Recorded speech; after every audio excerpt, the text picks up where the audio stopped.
My fiancée Willow came to pick me up from work, but when I opened the car door I froze in place. In the passenger seat, which should have been exclusively mine, there was a drunken man lying at an awkward angle. The car's stereo automatically connected to Bluetooth, playing an unfamiliar English song, soft and intimate. The Bluetooth device name clearly displayed on the screen: Makotini's iPhone. Makotini. Such an intimate way of calling. However, Willow showed no hint of guilt, only calmly saying, "Oh, that's Makoto, my colleague. He drank too much and isn't feeling well. He's just a colleague, you know, please be understanding and don't overthink it." Her tone was as flat as if she were commenting on the weather. Then, in a tone that seemed entirely natural, she ordered me, "Sit in the back today. I need to take him home first." I looked at her, then suddenly smiled and clearly said just one word: "Okay." Afterward, I turned decisively and walked away without a trace of hesitation. I texted her to break up, then blocked all of her contact information. With the calmest tone, I gave her the most unforgettable clean breakup. No drama, no strings attached. Chapter 1. Just because of this, my friend David's voice was full of disbelief as he snuffed out the cigarette between his fingers, the red ember vanishing in the night. He looked at me in confusion, like I was some unreasonable man. "You and Willow have been together for 3 years. This year you were about to get married. And for something so trivial..." I met his probing gaze and nodded calmly, my voice steady and calm.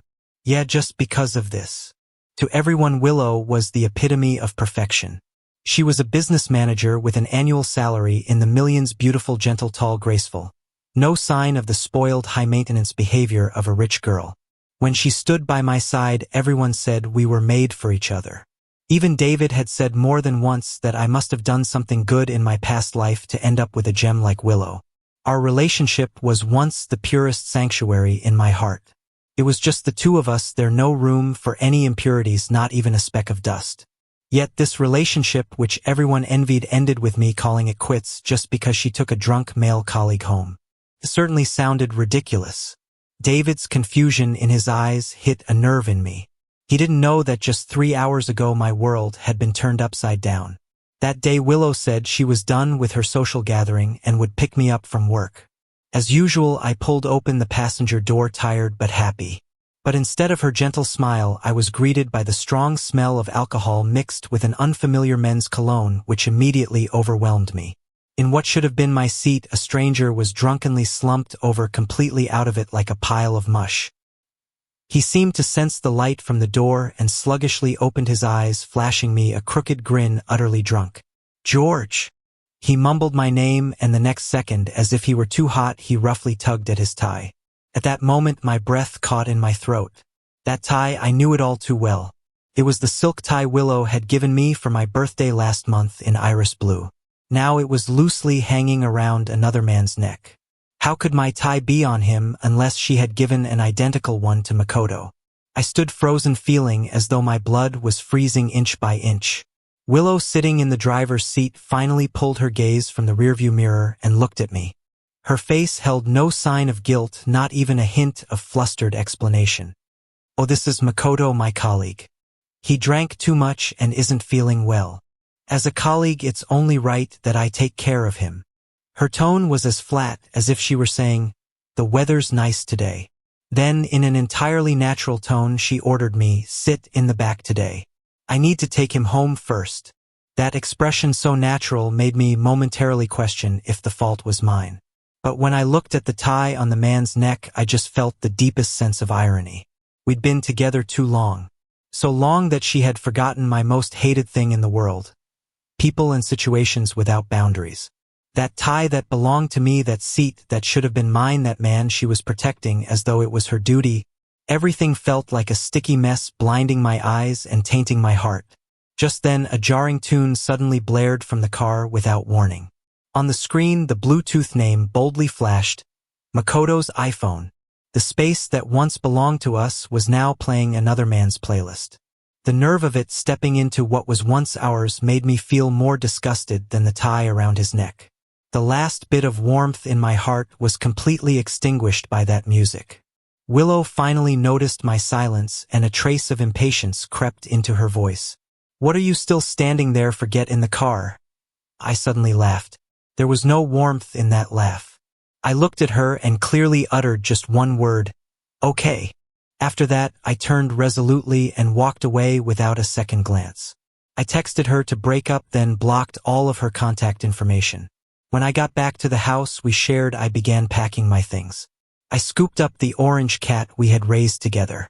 It seemed to sense the heavy atmosphere and whimpered anxiously in my arms. 3 years of time had left traces in every corner of this house. I once thought these were proof of my happiness, but now they felt more like a giant tomb burying the love I once had.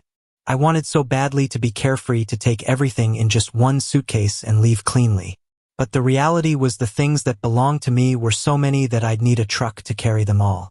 Just as I was packing the last of my things into a cardboard box in the study, the door lock was violently turned open with a key. Willow stormed in. She was running frantically, her hair messy, her chest heaving, her beautiful face flushed with sweat from her hurried run, and her expression full of indignation as she confronted me. "What are you even doing? Do you really want to push this all the way to breaking up?" The moment she spoke, it was as if all the problems were suddenly my fault. I returned her question word for word. "And what about you? What are you so impatient about?"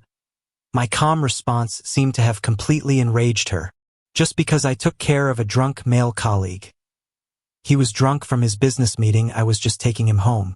Isn't that normal? George, you've been drunk from work events too. You're both men. Can't you show a little understanding?" She shouted in frustration, snatching the box from my hands and slamming it to the floor. The next second, she grabbed me from behind, holding me tightly as hot tears soaked into my back. Her rough action startled the orange cat in my arms, causing it to screech in panic. I looked at her coldly, taking a subtle step back, moving away from her grasp. That step felt like a barrier, completely separating me from her. I felt nothing but absurdity in my heart. How many faces did this woman have in the car? She was high and mighty, but now she was pretending to be the abandoned, heartbroken woman. Just because of that line, "Isn't this normal?" I'm done. I'm calling it off. My voice was calm, devoid of any emotion, but it cut through the tension like an ice-cold blade. Willow's expression went blank in an instant, and her beautiful eyes, once full of self-righteousness, now showed a flicker of real panic. She knew I never joked about breaking up. But the next second she tried to shift the moral burden back onto me. "George, we're about to get married. As a man, don't you think it's petty to make a fuss over something so small?" I almost laughed at her words. "We're not even married yet," I replied, nonchalantly shattering her hypocritical questions. She flushed red with rage, completely losing control of her emotions. She suddenly reached out, trying to grab my arm. I held the cat in my arms and stepped back, avoiding her touch like I was avoiding something filthy. Before she could descend into another hysterical outburst, I spoke the final words. "Calm down for the night. I'm not staying here tonight." With that, I turned, holding the trembling little one in my arms, and walked toward the door without looking back. I locked all her breakdowns and unwillingness behind the door. Chapter 2. It wasn't until I rushed out of that suffocating house that I realized too late that most hotels don't allow pets. Out of sheer frustration, I had no choice but to call my friend David. When the door opened, David froze in place as he saw the cat carrier in my hand and me standing there, a mess on his doorstep. Under the lights, there were 2 people, 1 cat. We stared at each other, the silence thick in the air. It was David who broke the strange silence first. He stepped aside to let me in, his confused gaze practically written on his face. "So why are you bringing the cat along?" He paused for a moment as if organizing his words, and then asked the most direct question. "Are you afraid she would be crazy enough to hurt it?" I didn't answer, only looking down to soothe the restless little one inside the cat carrier. To be honest, when I decided to get the cat, I had already mentally rehearsed this breakup scene. I had even thought it through. If that day ever came, this cat had to and could only go with me. So from the beginning, I was the one cleaning its litter, buying its food, and taking care of everything. This little life had been picked up by me from the street, and I was the one who brought it into that house. No one except me would ever lay a finger on it. David once joked that if Willow found out about this, she would probably get furious. I didn't expect his words to be so prophetic.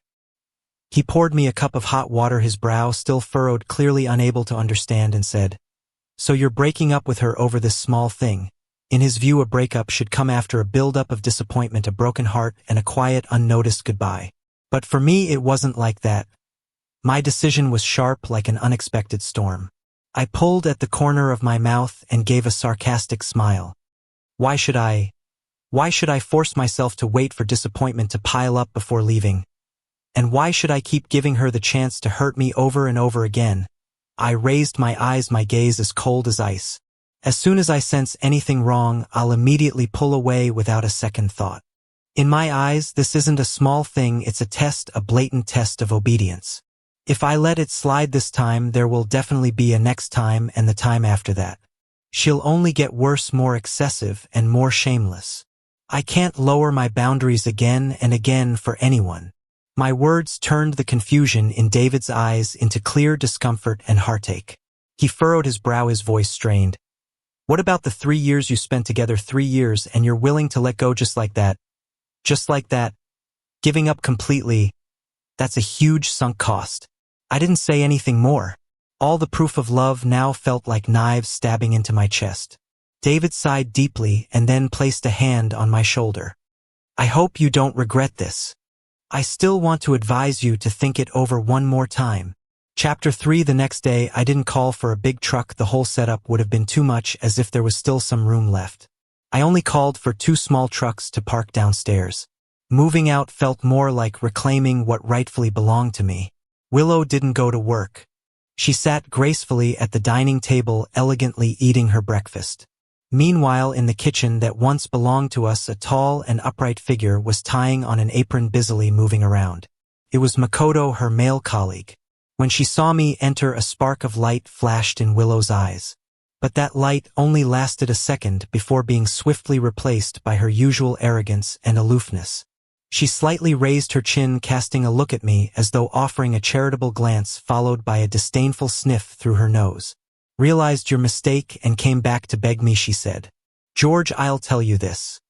If you don't properly apologize to me this time, I'm absolutely not going to forgive you. She even raised her hand and pointed toward the kitchen, her tone carrying a hint of bragging. You have no idea, Makoto even came over early this morning to explain everything to you just to avoid any misunderstandings. As soon as her words finished, Makoto walked out of the kitchen carrying a plate of delicate sandwiches. He wore my spare apron, and his simple white shirt gave off a fresh and clean vibe. The cuffs were casually rolled up to his forearms, revealing his thick wrists. Every movement he made carried an air of self-assurance, as if he were the man of the house. He even flashed me a gentle smile. Sorry, George, the first didn't mean to make you misunderstand. His voice was neither loud nor soft, but it clearly reached my ears, every word coated with a layer of false sincerity. Yesterday I had too much to drink while socializing. Willow here kindly took care of me, and she had nothing but good intentions. You really shouldn't be mad at her because of this. He placed the sandwich in front of Willow, then thoughtfully turned around to serve her a bowl of warm porridge. I made extra sandwiches, so why don't you sit down and have some too? As he handed her the bowl, his wrist subtly turned. A glaring red burn mark was perfectly exposed in front of Willow. Willow's brows immediately furrowed in concern, and she asked, How could you be so careless? Makoto smiled, awkwardly shaking his head, his voice slightly hoarse with a touch of grievance. It's nothing, it doesn't hurt anymore. Are you an idiot? Willow scolded, playfully grabbing his wrist and gently holding it in her hands. She lowered her head, softly blowing on the burn mark. Look at this, it's so red. How could it not hurt? The scene was intimate like a painting, yet glaring like a knife to my heart.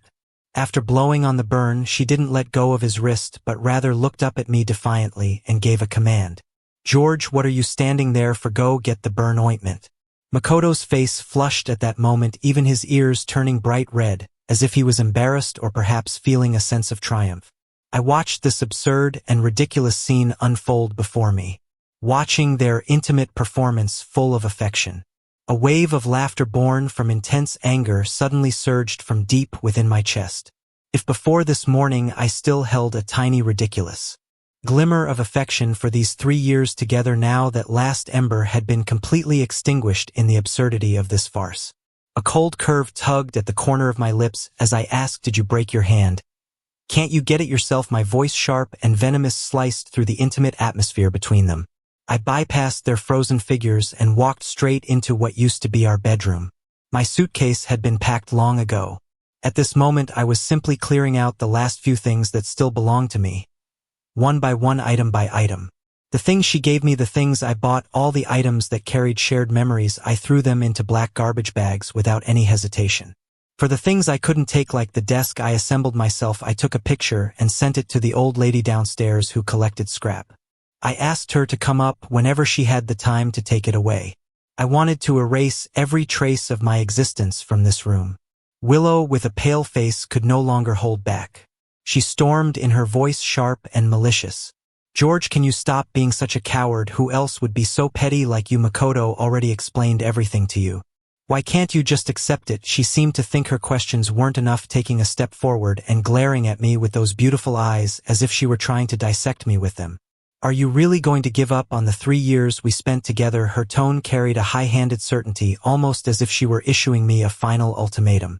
"I'm telling you now, once you walk out that door, you'll never find a better woman than me." Seeing that I remained unmoved, she finally began to soften, panic creeping into her voice, barely detectable. "While there's still time, you can put your things down, and I'll pretend nothing happened." I stopped what I was doing and slowly turned around. "Are you sure you want to say that again?" My gaze slowly moved from her face filled with anger and grievance to Makoto, who had been silently watching from the doorway, his face carrying a hint of smugness and jealousy. I smiled. I spoke slowly, each word crystal clear. "If you keep talking, I'm afraid your dear colleague here might end up truly wronged." The blood drained from Willow's face in an instant, leaving her frozen in place. Then, as if someone had stepped on her tail, she explained angrily, "I told you, he's just a colleague. Why do you keep holding on to this?" I tugged at the corner of my mouth, a mocking smile curling on my lips. "I can't do what you do. I can't spend the night taking care of a drunk female colleague while I have a girlfriend. And I certainly can't be so considerate as to connect her Bluetooth and play her favorite songs. Oh, and by the way," I said, feigning sudden realization, "I also wouldn't take off my coat to cover her, afraid she might catch a cold." My gaze slowly swept across her pale face, finally landing on Makoto's innocent expression, the one he was putting on so poorly. "I'm afraid I can't learn your advanced methods of avoiding suspicion. Letting your male colleague into your home, tying on my apron, making a fake breakfast, then performing a heartfelt, tear-jerking burn care act." I had said everything that needed to be said. I zipped up my suitcase, and the sound of it closing severed the last connection between us. I took one last look at Willow. She just stood there staring at me. Her brows furrowed tightly, her eyes red and swollen. But even in this state, her face was still beautiful, strikingly vibrant. Couldn't deny it. 3 years ago, it was that face that had deceived me. But now, no matter how beautiful the face, it couldn't hide the decay inside. The last bit of melancholy in my heart was forced down. I waved at her, my tone colder than ever. "Let's just leave it at that. Willow, let's never meet again." The moment my words fell, her beautiful face twisted beyond recognition. She almost spat my name through clenched teeth. "George, you remember this: the moment you walk out that door, don't even think about coming back." One day, crying and begging me, Willow will never look back. Chapter 4. Half an hour after I blocked all of her contact information, Willow updated her status. "Next one will be better and more obedient. I never want to date a cold-blooded man again." The picture was a tearful selfie of hers, eyes red and pitiful. Soon some mutual friends commented asking what had happened. She replied instantly, her words full of innocence and grievance. I was suddenly dumped for no reason. It was David who sent me the screenshot. He cautiously asked if I was okay. I didn't respond with my feelings, just calmly telling him that Willow had invited her male colleague to our home. There was silence on the other end of the phone for a full half-minute. Then David's angry tirade exploded like a barrage of gunfire. "Is she okay? Did her brain get stuck in the door? Is she that clueless? She rushed to take care of a drunk male colleague, and now she's turning around and calling you a cold-hearted man. Why doesn't she tell her friends that she brought her male colleague home in broad daylight and taking care of a drunk colleague? I bet she took him to bed." David was still ranting, his phone's keyboard clicking loudly, clearly heading straight to Willow's WeChat post to confront her. Sure enough, not long after, her carefully crafted post disappeared without a trace. He seemed unsatisfied, vowing to go into their mutual friend group and give her a piece of his mind, but I stopped him just in time. "Enough, David." My voice carried a hint of exhaustion. Even without Makoto, Willow and I wouldn't have made it to the end. There had already been an insurmountable divide between Willow and me. She was a princess adored by everyone with wealthy business parents, an only child raised with a silver spoon. And me, my parents were just ordinary working-class people struggling to make a living. They worked tirelessly all their lives but often failed to see things clearly, always picking up other people's messes only to end up overwhelmed, leaving me to clean up the mess. They saw me as their only hope, their pride.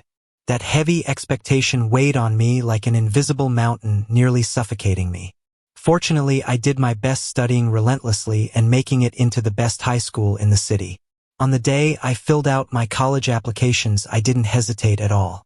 I chose the farthest city, turning my back on the suffocating home and leaving without looking back. In truth, even without Makoto, Willow and I wouldn't have made it to the end. That divide was her innate sense of superiority. It wasn't visible every day, but every time I tried to get closer, it was ruthlessly pushed away. We went to see a movie once. I habitually opened an app and scrolled through the endless coupons to find the best deal. That was a lifestyle ingrained in me. But she just stood by, furrowing her brow with a look of subtle disdain in her eyes, as if my few dollars worth of careful planning had tainted the sanctity of the date. She said, "George, there's no need to be so petty." Petty. That word was like a cold needle piercing my heart. Another time we were at the supermarket. I habitually compared prices and weights of different brands on the shelves, calculating which offered the best value. She, however, was already growing impatient, arms crossed, leaning against the shelf, her beautiful face showing clear boredom. To her, the time I spent comparing a few dollars difference seemed meaningless. But she didn't understand. It wasn't just a few dollars. It was the money I painstakingly saved planning for our future. She had even suggested more than once that I quit my job and help out at her company. She said that way we could be together all the time. I listened to her casual tone and an icy chill ran through me. Be together all the time, that's just like being a caged canary. If it were a man, they'd call him a kept man. But she forgot that everything I had now was earned through my own hard work. This job, which wasn't exceptional, was one I fought for and secured in the job market. Why should I give up the sky I depend on just for her so-called love? I'll never forget the first time I visited her home. That bone-deep, inescapable feeling of shame still suffocates me whenever I think of it. The crystal chandelier in her living room was brighter than all the lights in my rented apartment combined. Her parents sat on an expensive European-style sofa, scrutinizing me with their sharp eyes, examining me from head to toe. Their gaze was no different from the way people pick a cabbage at a market. They weighed me, looked at my value, then estimated what a poor boy like me was really worth. Between us, there was already a vast, uncrossable chasm. Neither of us was willing to take a step toward the other. So Makoto's appearance was never a surprise. He was more like a stone, perfectly placed right into the deepest crack between us. That was all. Chapter 5. To help me heal, David dragged me into a bar called Nightshade. The deafening music nearly shook my soul out of this weary body. On stage, a live house band was whipping up an auditory storm. The lead singer was a girl, wild and flamboyant, her voice smoky and raw, soaring freely. She commanded everyone's emotions, leading them to sink and revel in the kingdom of rock. David said this kind of place could help people temporarily forget their troubles. But he didn't know my troubles couldn't be drowned out by noise. They had already taken root deep in my heart. After the song ended, as we sat down, the girl, guitar slung over her back, walked straight toward us. Offstage, she shed the queenly aura and took on a more youthful, radiant look. Her eyes, like they were filled with the stars of the entire night, shone astonishingly bright. Then her scorching gaze landed directly on me. She stopped in front of me and boldly pushed her phone screen toward me. "Hey handsome, can I get your WeChat?" After she left, David's gaze lingered on her retreating figure. He nudged me with his elbow, lowering his voice. "Wow, George, that girl looks like she's from a girl group and she's the lead singer. Pretty wild, huh?" She did seem young, maybe even a college student. When she spoke, her two little sharp canine teeth would show, making her already vibrant face seem even livelier. A fresh, youthful energy radiated from her. I shook my head, picking up my drink. The amber liquid swirled in the glass, failing to reflect my expression. "I don't want to talk to anyone right now." That feeling of emotional exhaustion, I didn't want to go through it again. "Then why'd you give her your WeChat?" David said, clearly enjoying the drama. I didn't answer right away. My gaze drifted past the noisy crowd, landing on a booth not far away. Because her audience isn't me. I gestured for David to look over there. A group of men and women about the same age as the lead singer were sitting there. From the moment she returned, she appeared to be chatting with everyone, but her eyes were always locked on one particular fair, scholarly-looking man. All her enthusiasm and initiative were just a performance for him. The bitterness behind her attempt to seem casual was all too clear to me. Sure enough, not long after I left the bar, my phone lit up. It was her message. "Hey, sorry, I used you to make the guy I like jealous. I don't want to play those flirtation games anymore." I stared at the two messages, my face expressionless.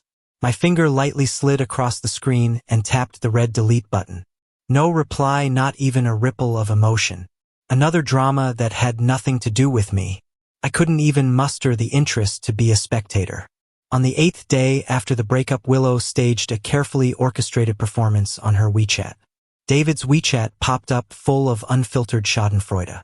"Dude, go check out the big show immediately," he sent a screenshot.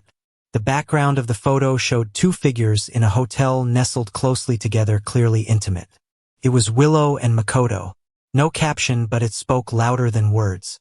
David's voice message followed, laughing so hard he could barely breathe. "Unbelievable. She even said it to only me visible. I asked around, none of her friends have seen it. She must have known I'd tell you. She's deliberately putting on a show for you. You think she's still dreaming that you're going to be heartbroken and begging her to come back." I looked at the photo, feeling no emotion inside, and even found it a bit laughable. Just then a red 1 appeared at the top of my phone screen. It was a friend request. From the profile picture I had already deleted. The note read cautiously, "Look at the cat." I moved my finger and tapped ignore. The world was quiet for only a few minutes before that red 1 stubbornly appeared again. This time the note had a tone of self-righteous questioning. "The cat is ours, we raised it together. There's no reason for you to stop me from even looking at it after the breakup, right?" Raised together. A cold sneer curled on my lips. Fortunately, I had already anticipated this day would come. I opened my photo album and began sending the carefully prepared screenshots one by one. The payment record for cat food, the order details for the cat litter, the receipts for the vet bills. Each one clearly showed the payer, George. Each one like a silent slap to her face. There was silence on the other end of the phone for a full minute. Then her messages came pouring in like a dam breaking. "George, you've already changed your heart, haven't you? You don't love me anymore, do you? Why else would you keep these records? Just to cut ties with me completely? You have no heart." Her questioning shifted from anger to tearful pleading. "Answer the phone. I want to hear your voice. I miss you. Please, can you take me off your blacklist?" I looked at the messages flooding my screen and felt a wave of irritation rise from deep within me. I frowned, clicking my tongue softly. So annoying. Chapter 6. Walking back into the nightshade bar, the air was thick with the scent of alcohol and restless energy, almost suffocating. Amidst the deafening music, the lead singer's figure appeared in my line of sight again.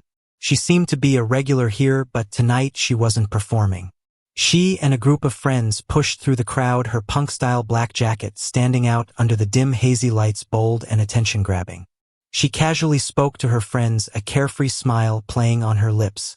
In an instant our eyes met, and I couldn't avoid it. Without expression, I shifted my gaze, focusing on the empty microphone stand on stage, as if the eye contact had been nothing more than an illusion. But from the corner of my eye, I could clearly feel her gaze lingering on me for a long while, almost as though she was studying me. In the end, we were from completely different worlds. Damn. "George, look at that jacket. It's the latest model, probably over 60,000 yuan. David gasped in my ear, his eyes wide like saucers. "And that guitarist's new gear worth over 100,000. He clicked his tongue in amazement, then seemed to remember something and lifted his phone to take a disheveled selfie, posting it with the caption, "This world won't change just because there's one more rich person in it."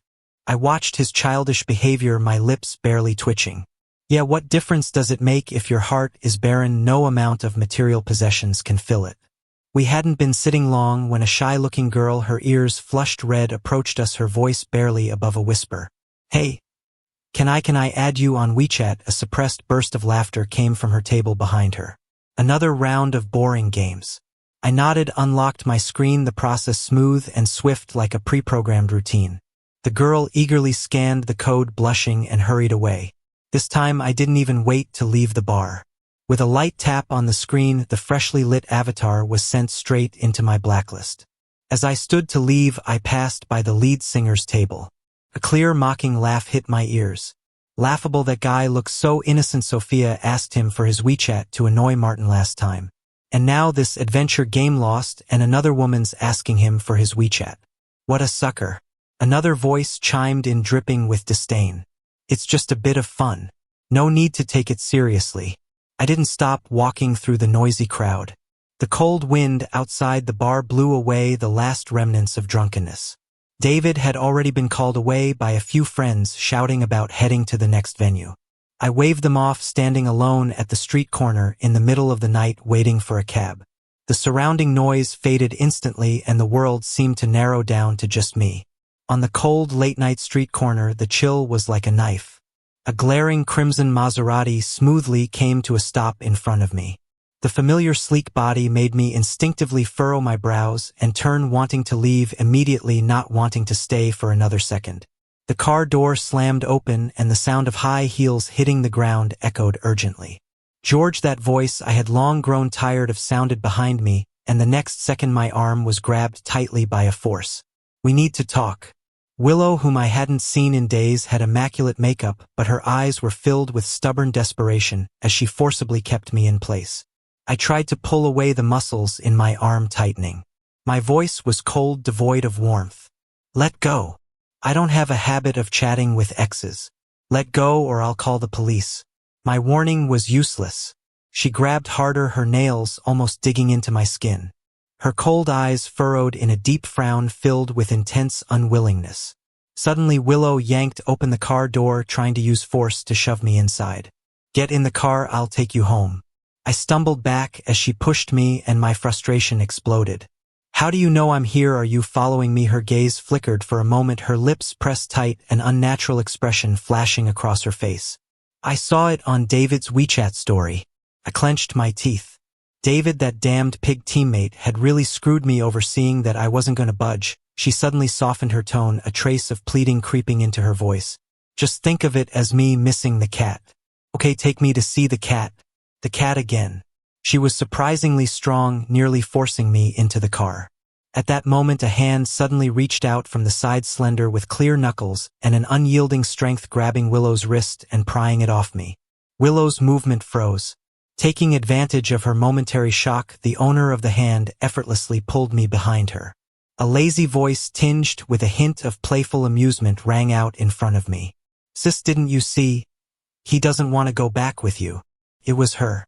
The girl who had first asked for my WeChat at the bar. Chapter 7. Willow's face darkened completely, and no amount of her exquisite makeup could conceal her anger. She jerked her arm away from the girl, glaring at her with murderous intent. What do you think you were? Get lost. This is between me and my boyfriend. It's none of your business. The girl let out a light laugh, but it didn't reach her eyes, which were filled with evident mockery. Boyfriend, miss, don't you know that a forced relationship is never sweet? You don't understand that, do you? A graceful breakup, no interference. This is the basic decorum of a proper ex. Her slender back shielded me, completely blocking Willow's hysterical gaze. For a brief moment, I felt a sense of peace I hadn't felt in a long time. The security guards had noticed the commotion and were already walking over briskly. Willow's face grew even darker. Her lips moved as if she was about to say something more cutting. I didn't give her the chance. A voice colder than the night wind slipped from my throat, cutting off all her attempts. Willow. I said her name calmly, every word wrapped in frost, sharp and piercing. We're done. The fact that we've reached this point says it all. We're not right for each other. I watched her face drain of color, my tone completely devoid of emotion. Go now. Don't make me take away the last bit of dignity I'm trying to preserve for you. She froze in place like a statue encased in ice. The surrounding noise seemed to fade away. After a long while, she finally squeezed out a few words from between clenched teeth, her voice hoarse. I can't accept this. Of course she couldn't accept it. She couldn't understand how 3 years of relationship could be so easily let go of with no hesitation, no lingering feelings. But I saw it clearly. It wasn't that she couldn't bear me, nor that she couldn't let go of the relationship. She just couldn't accept it. She couldn't accept that I was walking away so decisively without any struggle, without the pain and despair she had expected.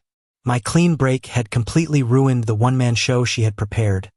Her dramatic how to win back the person who dumped you performance. She desperately wanted to find some sign of sadness in me, some glimmer of regret in my eyes, any trace of emotion that would prove she had been wronged. But sadly she found nothing. Willow's figure disappeared completely into the night, and the suffocating pressure that had been weighing me down faded with her. The air around me seemed to start flowing again, bringing with it the coolness of the evening breeze. I turned, stepping out from behind the girl's slender form. The street lamp's soft light illuminated her as she stood quietly before me, her eyes, those eyes that had once been filled with mockery, now gazing at me steadily. My throat was dry. I cleared it before speaking. "Thank you." I thought for a moment and added, "You're the live singer at Nightshade, right? To show my appreciation, I'll cover your next gig." That was probably the most straightforward and cliché way I could think of to thank her. At my words, the girl let out a soft laugh, a fleeting brilliance in her eyes. She didn't speak, but slowly took out her phone, opened a page, and gently waved it in front of me. The cold light from the screen illuminated her delicate chin and the chat page I knew all too well. And there, glaring at me, was that bright red exclamation mark. "If you really want to thank me," she said, her lips curling into a smile, her eyes gleaming with a playful glint, "then add me back." In the chat box, the last message lay there untouched, unread by me. "My name's Sophia." My fingers froze. I pulled out my phone almost in a rush and accepted the friend request I had previously rejected. To cover my awkwardness, I awkwardly asked, "Aren't you mad at the guy you like anymore?" Sophia raised an eyebrow, clearly interested in my question. "Oh, how do you know I was mad at him?" I guessed. That excuse sounded weak even to me. She smiled, her eyes becoming crescent moons, lips red, teeth white. There was a real warmth in her smile. "Gigi's really smart." She suddenly called me by my nickname, her voice low and soft like a feather brushing across my heart, making me feel a strange pleasant itch. But this time it's really not about him. Chapter 8. Since I re-added Sophia as a friend, her messages seemed to have legs, popping up on my phone every so often. She subtly probed into what kind of girls I liked, like a curious cat gently scratching at my heart. The conversation would always somehow loop back to Willow. Her words dripped with disdain, almost spilling out of the screen. "Breakups reveal a person's true character. Your ex is really lacking in that department. George, you better not even think about getting back with her. If you go back to her, I'll be the first to look down on you." Then, like a concerned mother, she'd add, "Has she stopped bothering you lately? If you need help, just call me. I'm a pro at blocking people." This live singer really seemed to have nothing to do. Her little life snippets trickled into mine through our brief chats. "Today I practiced my new guitar, but I accidentally scratched my hand. But I'm super strong." I powered through and played the whole song. At the end of the message was a cat emoji with a small red flower and an expression of pride. I was sitting at my computer struggling with a report when, for no good reason, I found myself distracted. My fingers tapped the screen lightly and I responded with a concerned emoji. "How's your hand?" Almost immediately my screen lit up. She replied right away, "It's pretty serious, like a river of blood. George, could you come see me?" Her message was followed by a poor teary-eyed cat emoji. I stared at those words for a long time. Logic told me it was work hours. But my heart, it skipped a beat at the thought of Willow. In the end, I typed a cold reply. "I can't, I'm at work." The other end of the conversation fell silent immediately. For a long time, no new messages came through. A strange pressure settled in my chest, as if something were gently pressing on me, making it hard to breathe. By the time I finished all my work, the sky had darkened and I picked up my phone again. On the screen, a few unread messages lay quietly. All from her. I opened them. When I saw the photo in the chat, I almost spit out the tea I had just taken a sip of.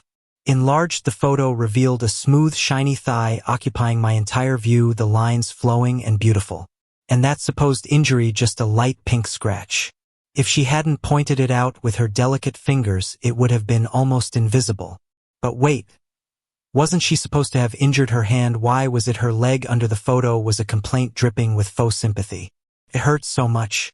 The message was followed by a teary-eyed cat emoji. My temples throbbed. This injury was probably about to heal on its own in a second. The implied meaning of the photo was far too obvious, like a stone thrown into a calm lake sending ripples through the surface, and with it a dangerous test. My finger hovered over the screen but never pressed down. I wasn't ready to break that balance just yet. At the bar, the dim lights flickered through my glass. David snatched my phone away and saw the photo that hadn't been deleted. His eyes lit up immediately. "Damn, George," he slapped his thigh as if he'd discovered a new continent. "This girl's bold, she's blatantly flirting with you." He clicked his tongue and couldn't tear his eyes away from the photo. "But seriously, those legs. They're perfect." His lecherous words snapped me out of my daze. I remembered that Willow had found me through his WeChat updates, lingering like a ghost. A surge of anger flared up in my chest. "You still have the nerve to say that?" I stared at him coldly. "It's been how long since I broke up with Willow? Why haven't you deleted her yet?" David didn't flinch at all. Instead, he winked at me and grinned like an idiot. "Hey, you don't get it. I love watching her struggle, wanting something she can't have.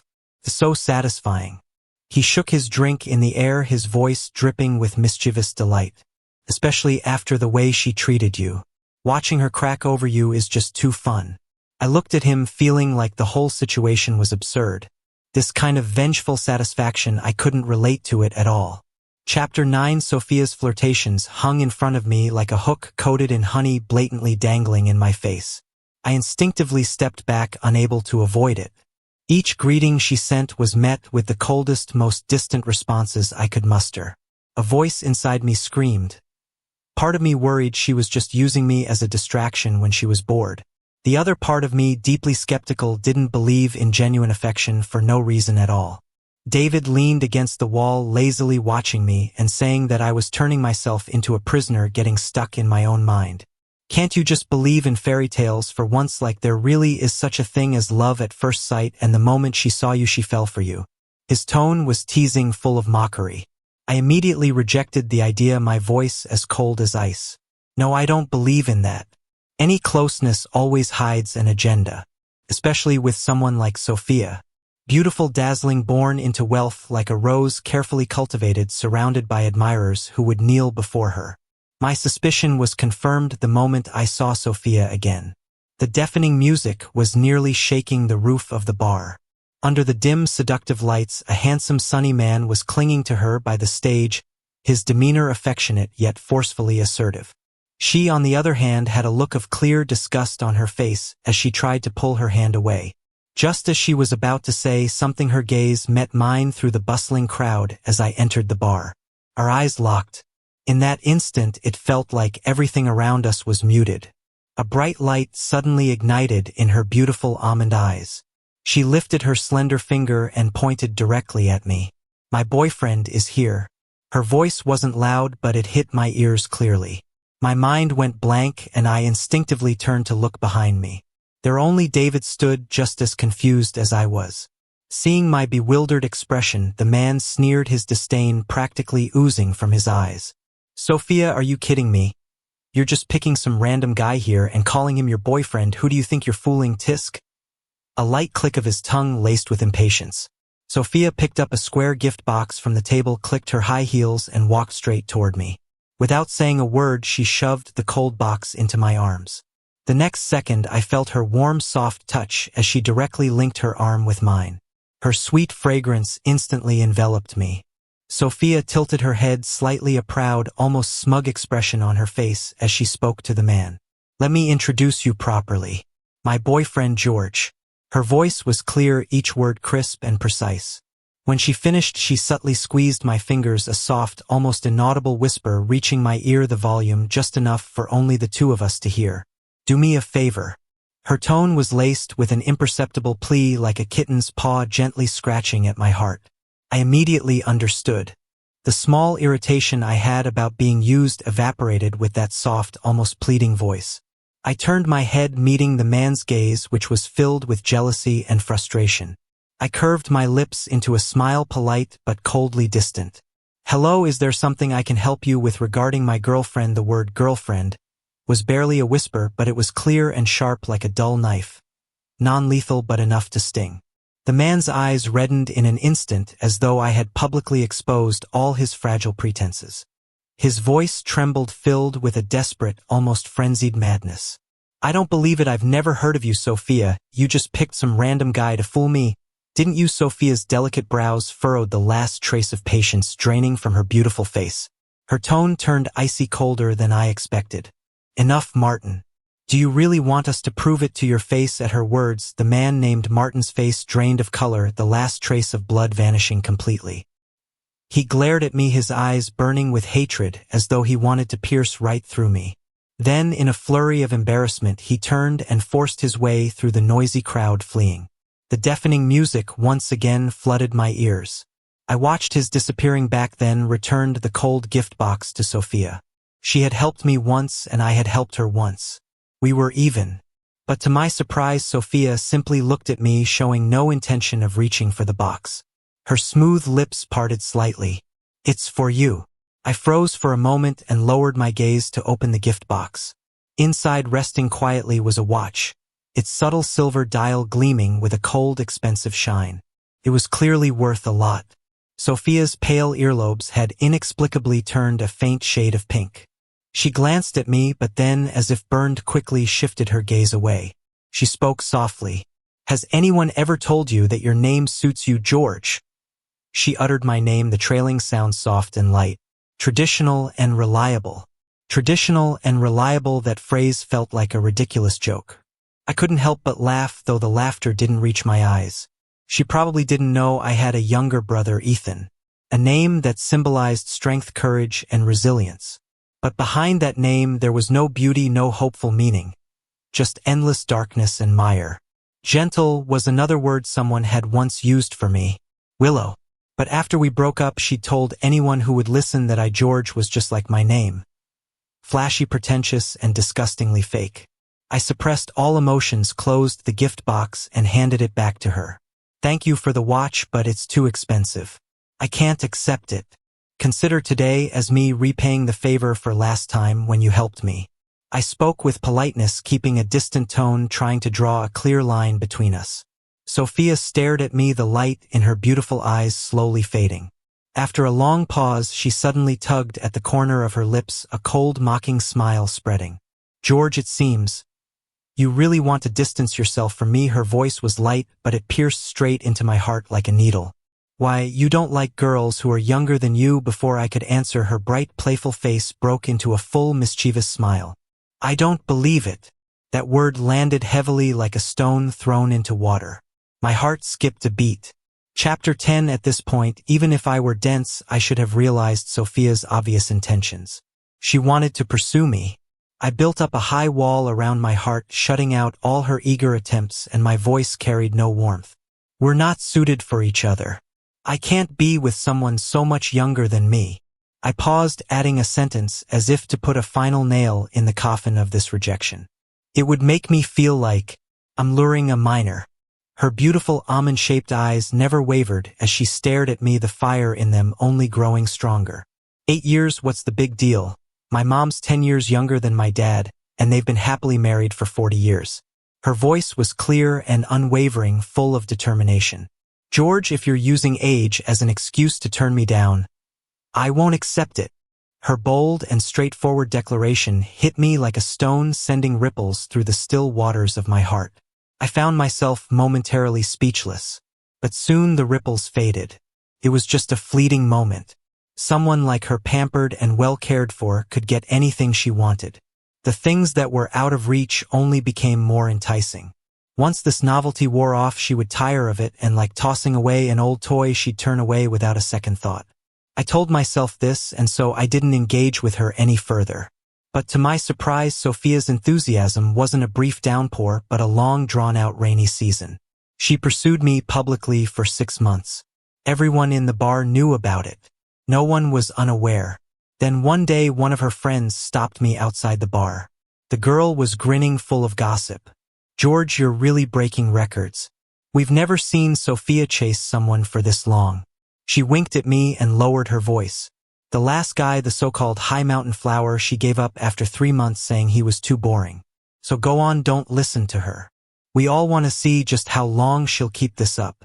Even I hadn't expected her to persist for so long. For these 6 months she had been like a gentle breeze, always circling around me, never crossing the line. That perfect sense of balance didn't make me feel the slightest bit annoyed. The wall I had built, the one called age, I didn't even realize when it started to crack under her persistence. Lost in thought, a wisp of smoke drifted into my nose. I looked up to see Sophia leaning against her eye-catching yellow sports car. A cigarette dangled from her fingers, the crimson ember flickering in the dusk. The smoke swirled around her, obscuring her bright and bold face, adding an air of mystery, making her seem harder to decipher. When she saw me, she paused for a moment, then extinguished the cigarette with her fingers, casually waving her hand in the air, as if brushing away something unpleasant. When she looked back at me, the familiar dazzling smile was back, almost blinding. Off work, her voice was as clear as ever. "I'm taking you somewhere today." She tilted her chin toward the passenger seat, her eyes radiating unrestrained anticipation. I instinctively thought to shake my head. A voice inside me kept reminding me not to give her any hope. Cutting things off decisively was the kindest thing to do. And besides, I had somewhere more important to be tonight. I was about to speak the words of refusal, already on the tip of my tongue. "No, Before I could finish, she anticipated my refusal, speaking first, her voice softening. "Don't rush to turn me down. Just tonight, will you stay with me?" Seeing my silence, she took a deep breath, her voice trembling with a hint of desperation. "Just tonight, it won't be too late. After tonight, I won't bother you anymore." That last word, she nearly begged. Her usually sparkling eyes now seemed veiled with a layer of mist, filled with careful pleading that pierced right into my heart. I hesitated. The rejection I had prepared to give caught in my throat, unable to move. By some strange twist, I heard myself ask in a dry, unfamiliar voice. Really, the moment the words left my mouth, the light in her eyes flared back to life. Like a long-waiting kitten finally seeing its owner return home, the gloom in her gaze cleared, and she nodded eagerly, her smile so bright it could melt an entire winter night. Really. Chapter 11. I regret it. The moment I sat in the sports car, I regretted it. My body was slammed down into the seat by a powerful force, as though my soul had been flung behind the car, desperately trying to catch up. In my ears was the symphony of the roaring sports car engine, mixed with her laugh, triumphant and flamboyant. That laugh scratched at my taut nerves, neither too heavy nor too light. I don't know how much time passed. Maybe it was a century, so long it felt. But finally the harsh engine noise came to a halt. The surroundings fell into complete silence. The sky had turned pitch black. With the cold light of the moon, I could finally see the scene outside the car. The towering iron gate, the tranquil path, the solemn tombstones. This place is a cemetery. A chill crawled up my spine inch by inch. The outline of the cemetery, the familiar silence, deeply triggered the most buried part of my memory. My voice came out dry, almost unrecognizable. "Sophia, why did you bring me here? What do you want?" She didn't answer immediately. Instead, she turned her back, rummaging around in the passenger seat. In the dark, a faint click sounded. A warm flame suddenly flickered to life. She turned around, holding a small piece of cake. The candlelight illuminated her face, outlining her bright, flamboyant features with an unprecedented softness. "Happy birthday, George." Her voice was light, like a feather brushing across my heart. "I hope you will always be happy." I froze completely, my blood seeming to freeze in that moment. But she didn't look at me. She walked straight toward a nearby tombstone, crouching carefully beside it. She placed the small cake down and gently leaned a bunch of white daisies, ones I hadn't noticed, against the stone. "Auntie, can you see me?" She spoke to the cold stone, her voice carrying a hint of soft, playful affection. "George is doing well, don't worry. I'll always be with him." My gaze was fixed on the tombstone. The black and white photo on the stone was of a woman smiling gently. My mother. It felt as though a ball of scalding cotton was lodged in my throat. Using every ounce of strength, I forced a few words out through clenched teeth. "How did you know? How did you know today is my birthday? And how did you know that today is also the anniversary of my mother's death?" David told me. She turned back to look at me, her eyes brighter and warmer than the candlelight. A wave of intense sorrow swept over me, instantly crashing down all my defenses. "My mother died in childbirth on the day I was born." Since then my birthday has become a taboo in our family, a wound in my father's heart that could never heal. Every year on this day I would come here alone quietly to talk to her. This was a secret just for me, one I could never speak aloud. The walls I had built around myself were effortlessly shattered by her in that moment. My eyes burned with heat and the faint candlelight before me blurred into indistinctnness. The flickering light swayed in my blurry vision like the last stubborn warmth in the wind. I could no longer stand. My steps unsteady, I walked toward my mother's tombstone and slowly squatted down beside Sophia. The cold stone radiated a chilling coldness, but the warmth she brought was real enough to burn. I forced a smile that was harder to bear than crying my voice hoarse. Thank you. This year has been the best birthday I've ever had. After a pause, it was as if I remembered something. I turned to look at her, trying hard to make my tone sound more relaxed. By the way, I'm the same age as David. Why do you call him brother but not me? She seemed caught off guard by the question, paused for a moment, then blushed slightly. Her gaze shifted awkwardly as she scratched her head. That's different. I don't want you to be my brother.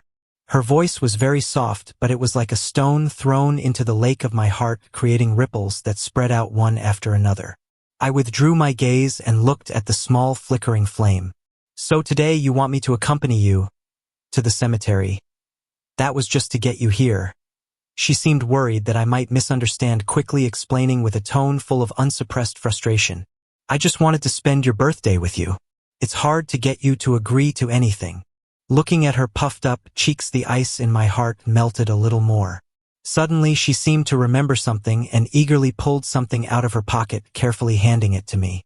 It was a small turtle woven from colorful string, looking clumsily adorable. She knew I didn't like receiving expensive gifts, so she had made the little turtle herself. I couldn't help but laugh and cry at the same time. I reached out and took at my fingertips, feeling a little cold. Don't give me turtles anymore. My voice was light, as faint as a sigh. I don't like them.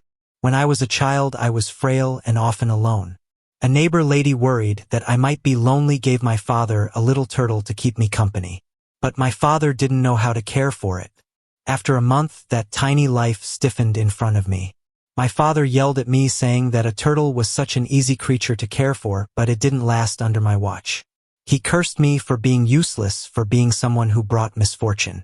He said I was like my name, ethereal, non-existent, and so annoying. He forgot that this name was the last thing my mother gave me with her final breath. So every time someone mentions my name, it feels like a silent slap in the face, burning with pain. Sophia's eyes, which were always so bright, instantly filled with a deep, unshakable pity. I never expected her, someone who had grown up surrounded by love, to empathize with me. I just hadn't had anyone to talk to for so long. But in the next moment, a warm body suddenly hugged me tightly, with a force that seemed to piece together the broken fragments of my past.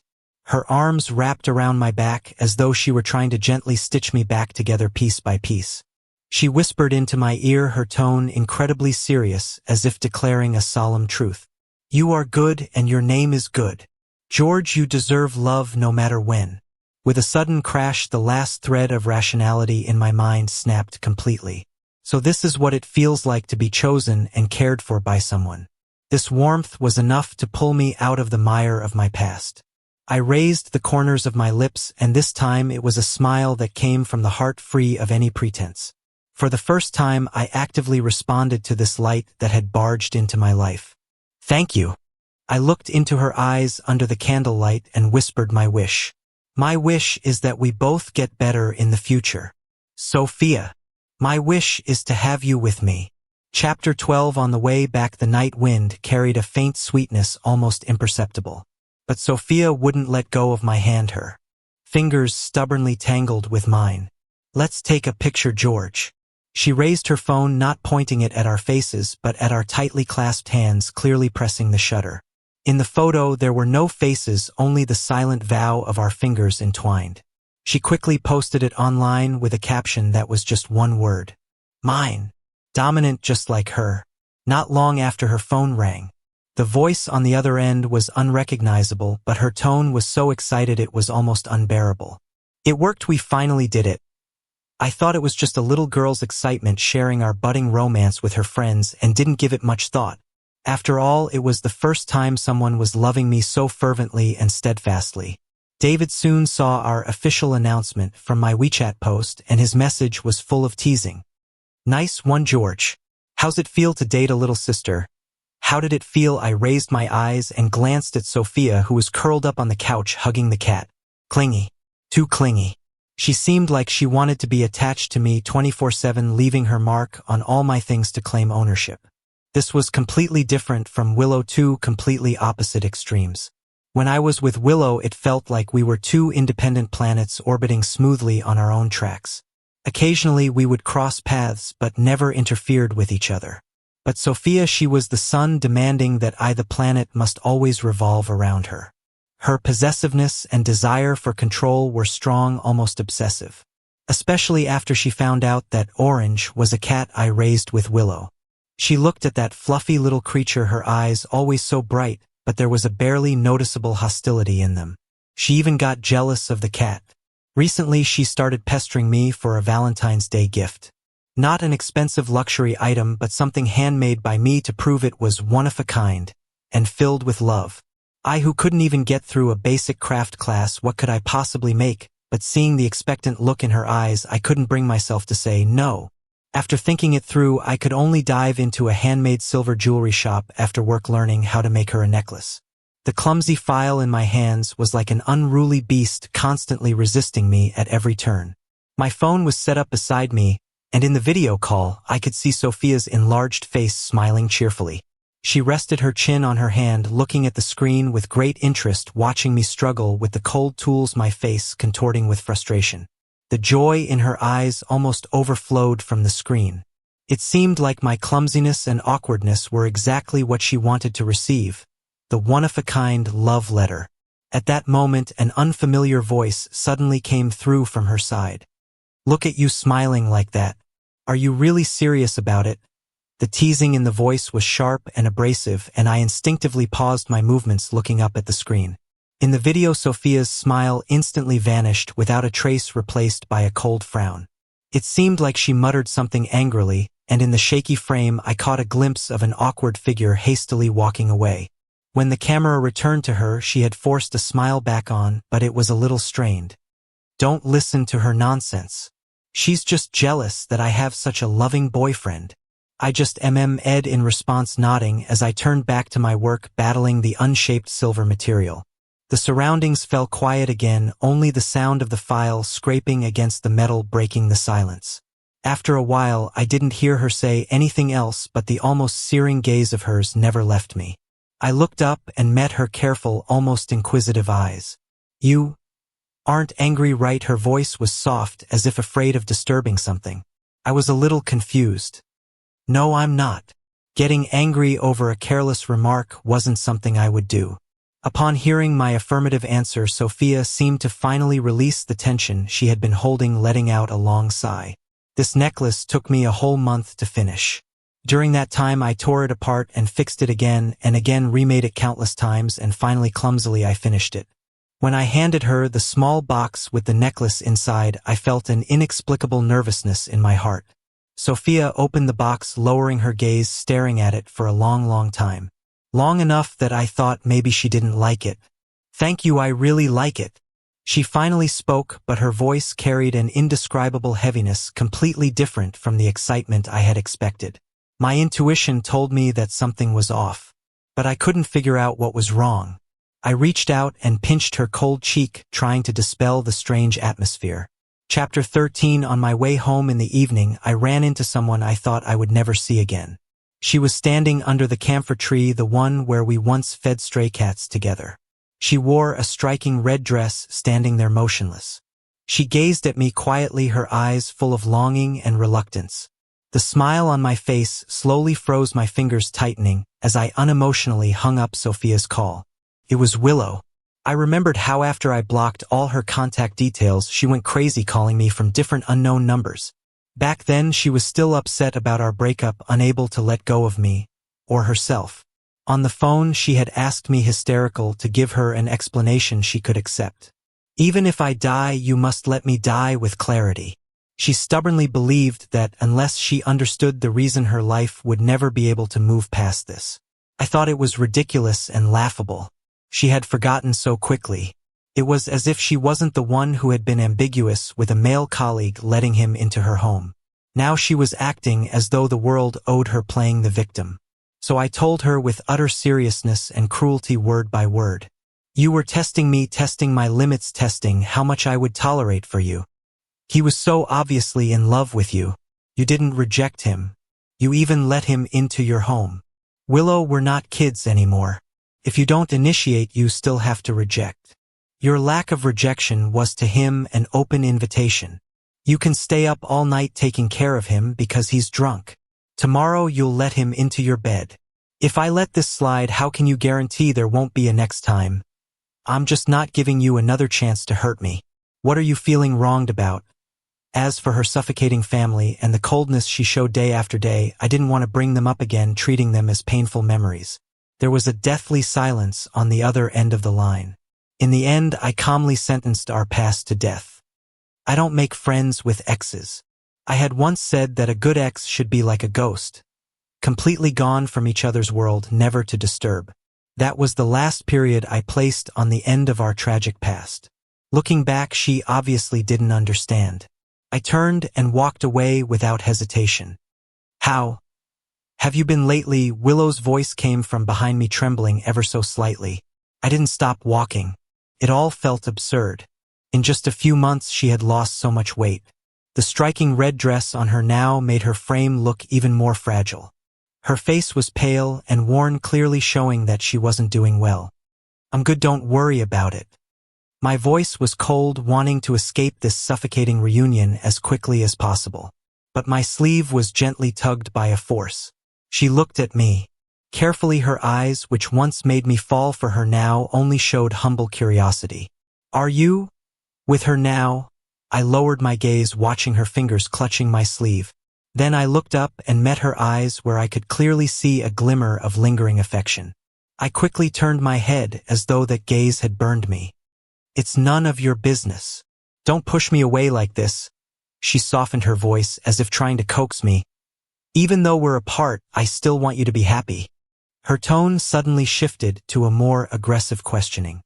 But do you really know the person you're with now? My steps finally halted at her words. So it wasn't about me. It was about Sophia. What do you mean? Willow didn't respond, but just held up her phone, the screen glowing, as it reflected the satisfied smile on her lips. This was just taken.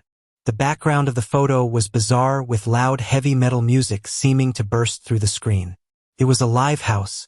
In the center of the photo, the person swaying freely to the music with a bright smile on her face was Sophia. Just a few minutes ago, she had sweetly told me on the phone that she was writing a new song and was so tired she could barely lift her head. Willow was sure this photo would be the thorn that pierced my heart. She thought I would be thrown off by a lie. If she had just gone to a live house without telling me, that wouldn't have been a big deal. I'm not the kind of person who ties their partner down. But Willow's smug expression told me there was more to this than just a night out. I had to see it with my own eyes. I hailed a cab, and Willow's red sports car followed behind me, trailing slowly. Persistent. When we reached the destination, I slammed the car door shut and turned to face her, leaning against the door of her car. I furrowed my brow, my voice as cold as ice. What are you doing here? She smiled, her red lips curling up, and said one word. Watching. I clenched my jaw, furious. This woman always knew exactly how to hit my sore spots. A voice inside me coldly asked Sophia, will you let her have her way? Chapter 14. Sophia proved it with actions. She would. Not only did she let Willow see the joke I had become, but she also trampled my dignity and self-respect underfoot, crushing them to pieces. As soon as I entered, the deafening music instantly engulfed me. In the bizarre lighting, I spotted her immediately. Sophia. The girl who was always obedient and sweet in front of me was now laughing wildly, playfully. Sitting on a man's lap. I looked at the guy. His face was so familiar it hurt. It was the same guy who had blocked her in the bar. Her face was flushed, almost completely nestled in the guy's arms. I almost thought you were really charmed by that old man, the guy said, his tone full of smugness. The word old man made my heart stop for a beat.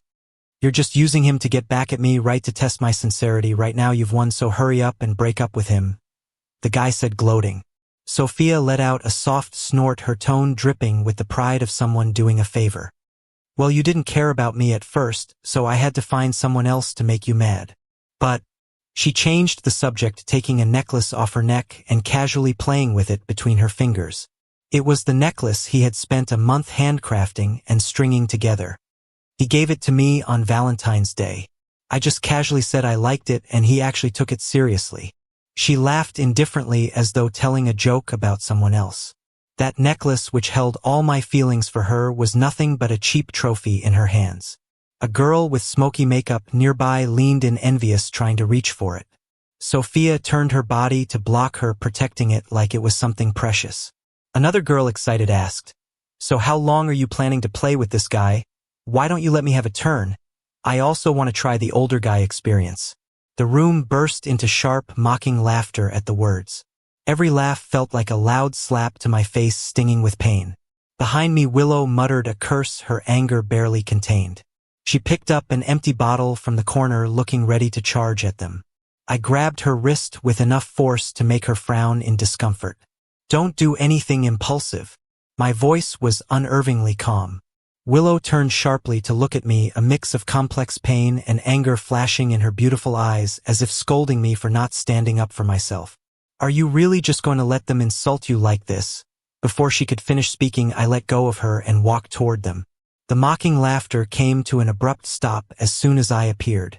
Sophia's smug and flirtatious expression froze, replaced by complete panic and paleness. "George, what are you doing here? You have to let me explain." I didn't look at her frantic face. My gaze was solely focused on the necklace she was clutching in her hand. I didn't say a word. I reached out, taking the necklace from her trembling fingers. The cold touch seemed to cruelly mock the warmth I once gave her.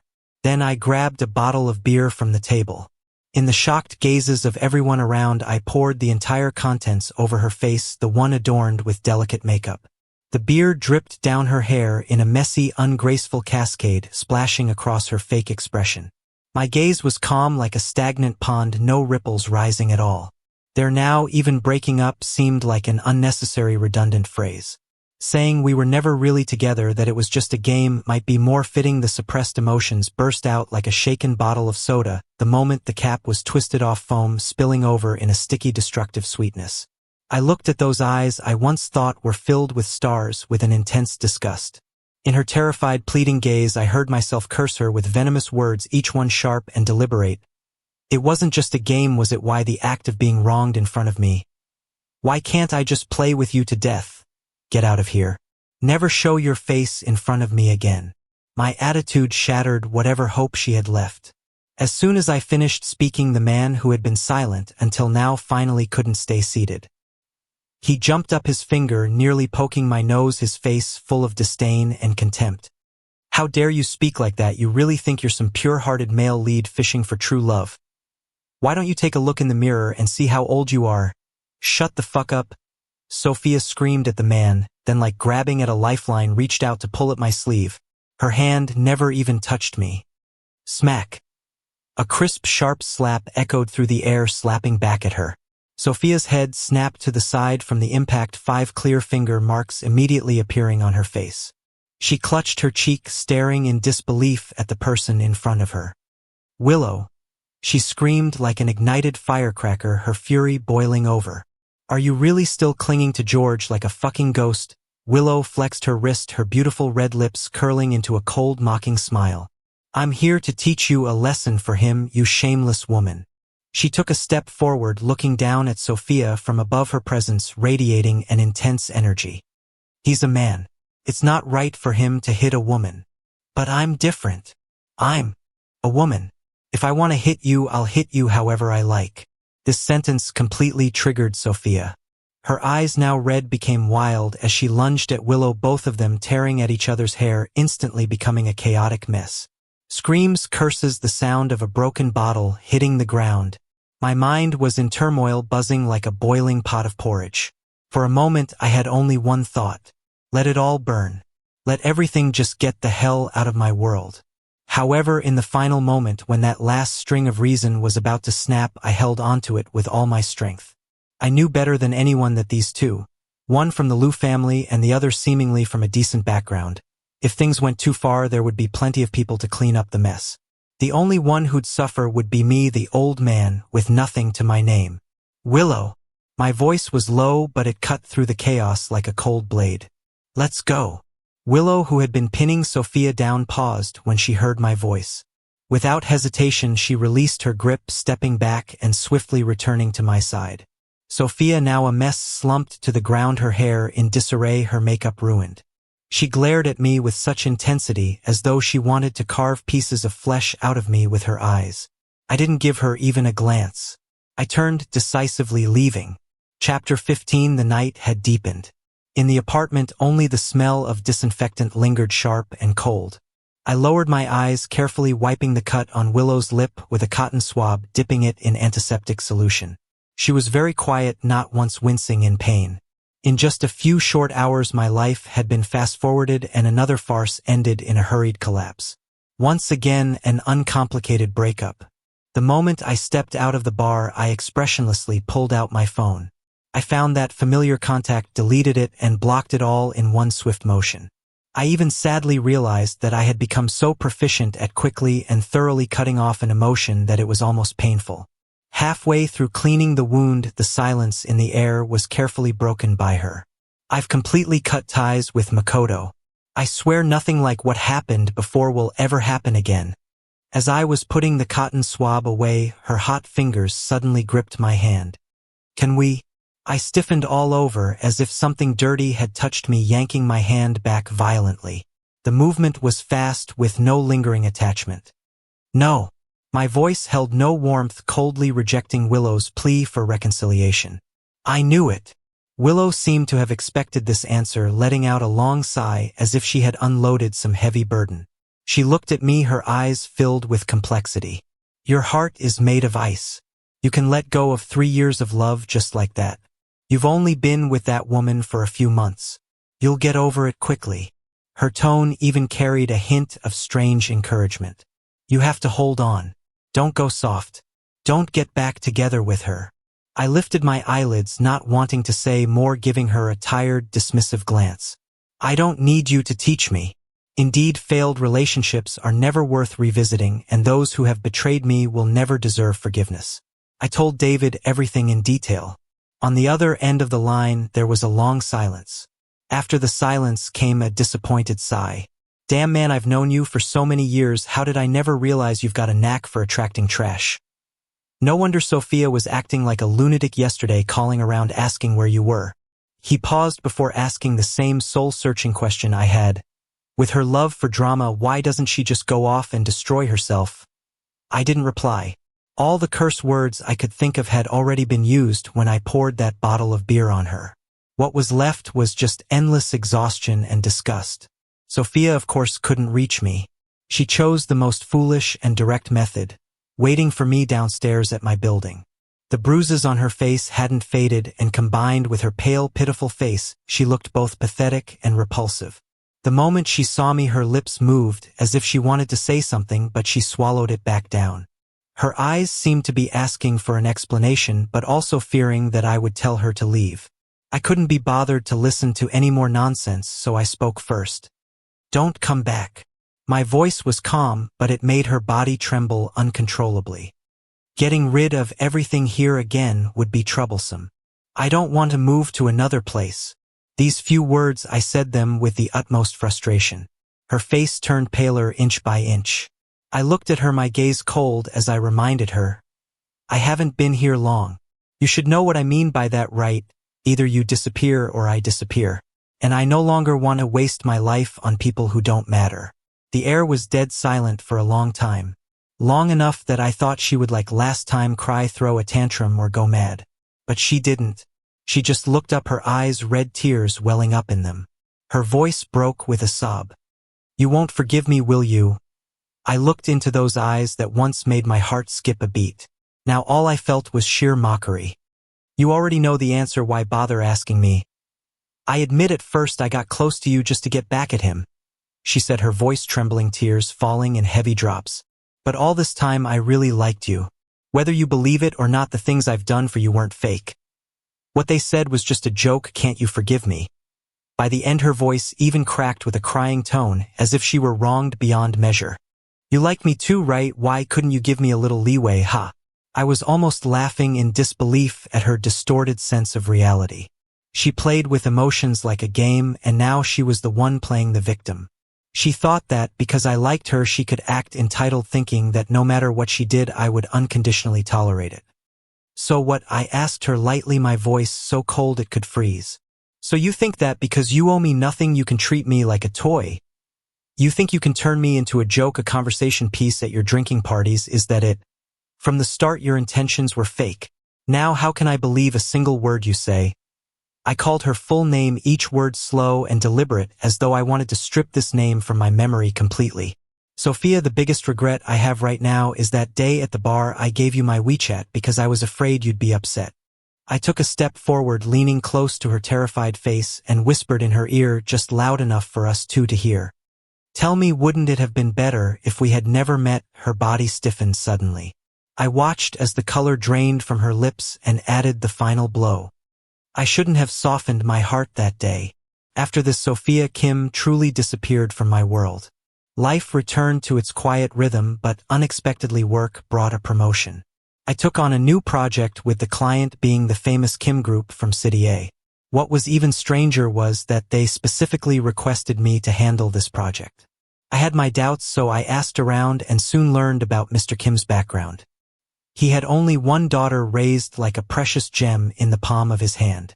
In fact, because his daughter loved rock music, he had spent a fortune opening a bar for her, naming it Nightfall. I had to admit, when it came to making up, Sophia's efforts were far more effective than Willow's endless apologies.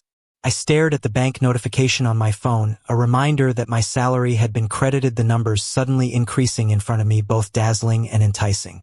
I couldn't suppress the smile that tugged at my lips, a smile that could neither be called sarcastic nor satisfied.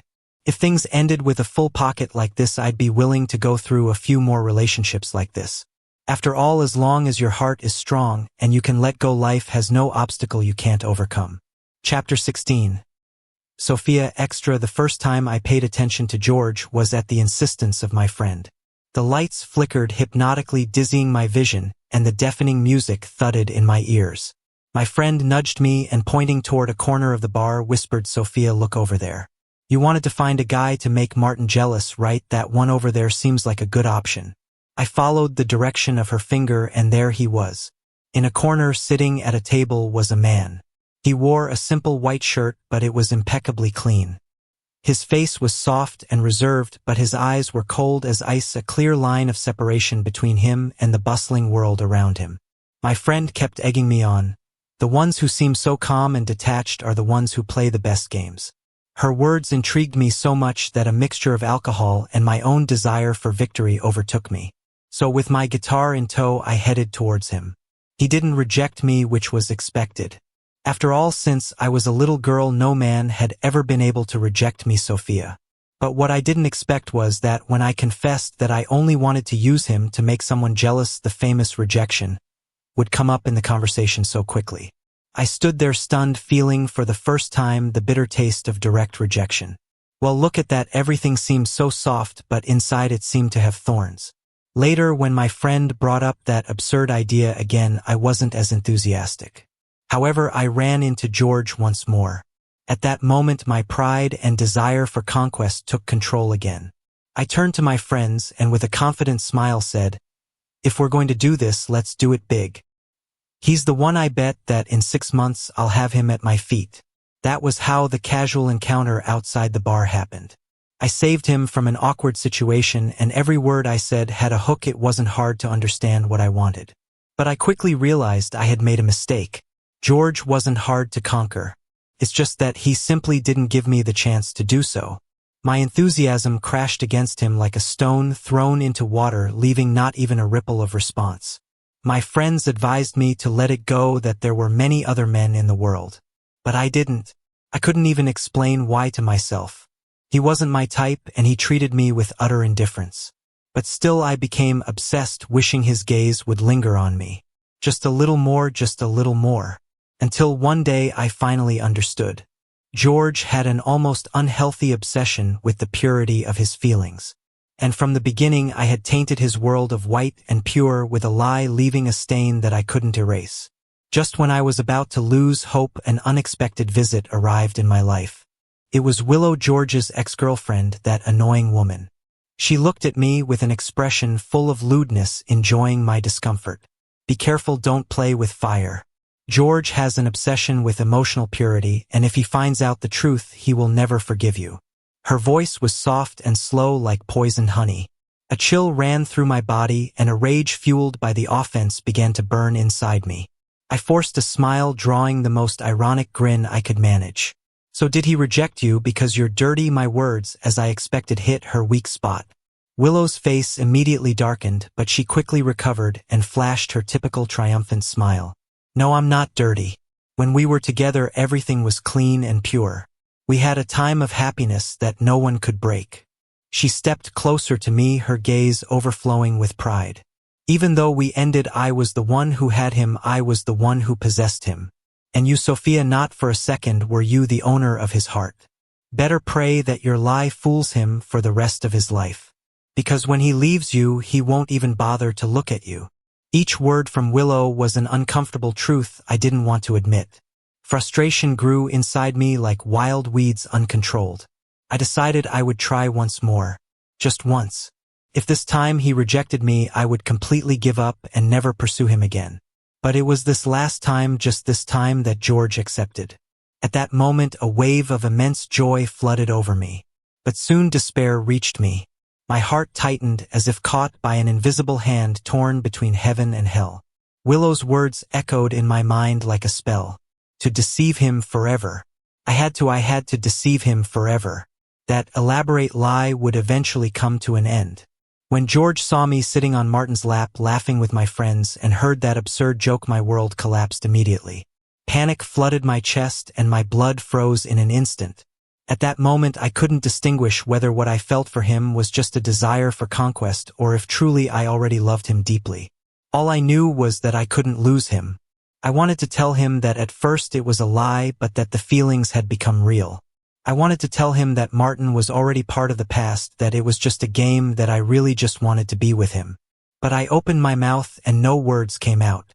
I had seen George's determination before. In his world so pure, there was no room for even a speck of dust. Opportunities are always unique.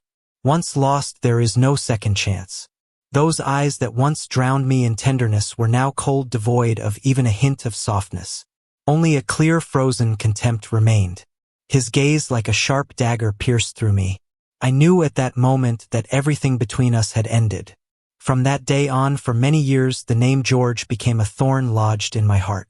I couldn't remove it, and with every attempt to touch it, the wound bled incessantly.